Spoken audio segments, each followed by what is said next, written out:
Danaya? Marikit. Saan kayo nang galing? At alam niyo ba kung nasan si Alena at Ibrahim? Hindi mahal na rin, ha? Ang totoo niyan ay hindi na namin sila nakita. Magmula kagabi.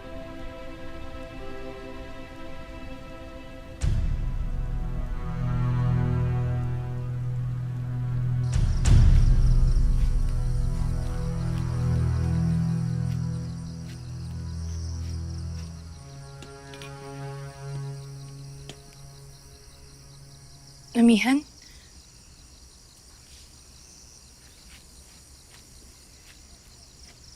Alena,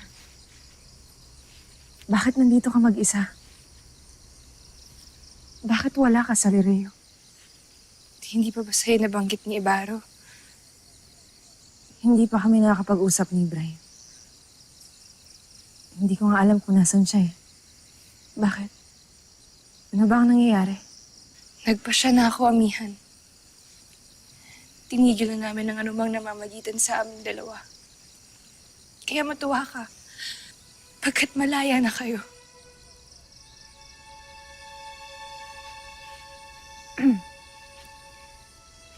Ako ang Reyna. Alena. Hindi maaaring mangyari ang iniisip mo. Kaya, titiisin mo na lang lahat ng nararamdaman mo. Huwag mo ako alalahanin, amihan.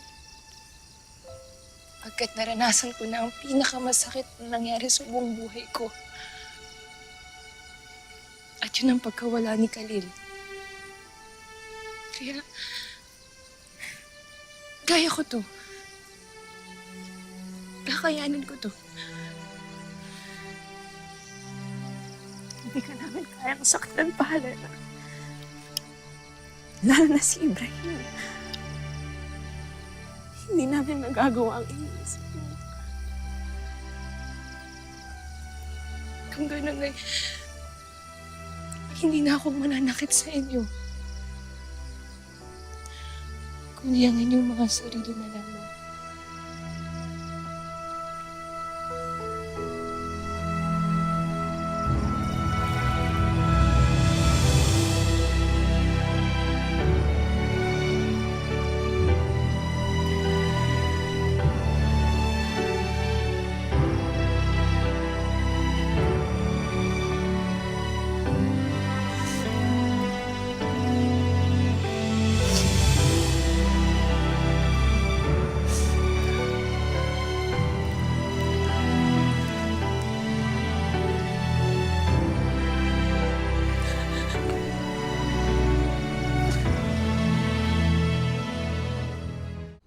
Sinabi lahat ito ni Alena? Oo, Danaya.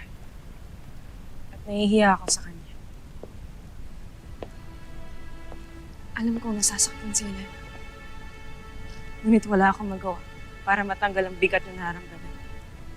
Sa kabilang banday natutuwa din ako.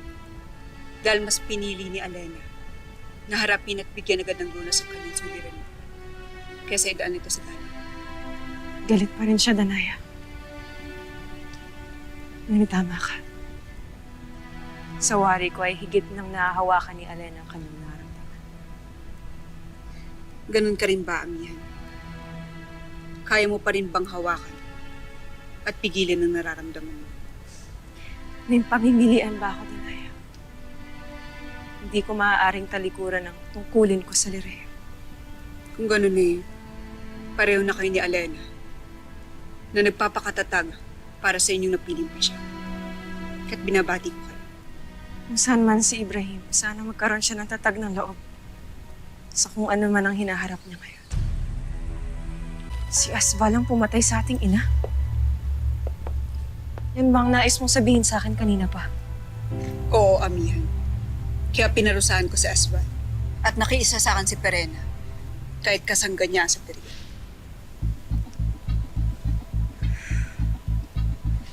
Salamat at pinaalam mo sa akin, Danaya. Kahit huli na, nabigyan ng katarungan ng pagkamatay ng ating ina. At umaasa ako na tuluyan ng matatahimik ang kanyang Ivtre sa Devas.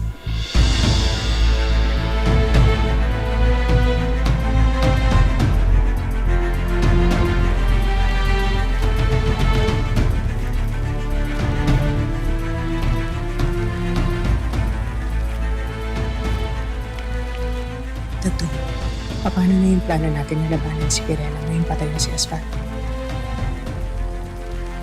Hindi ko alam. Huwag mo akong tanungin. Baka marinig pa tayo dito ni Perena.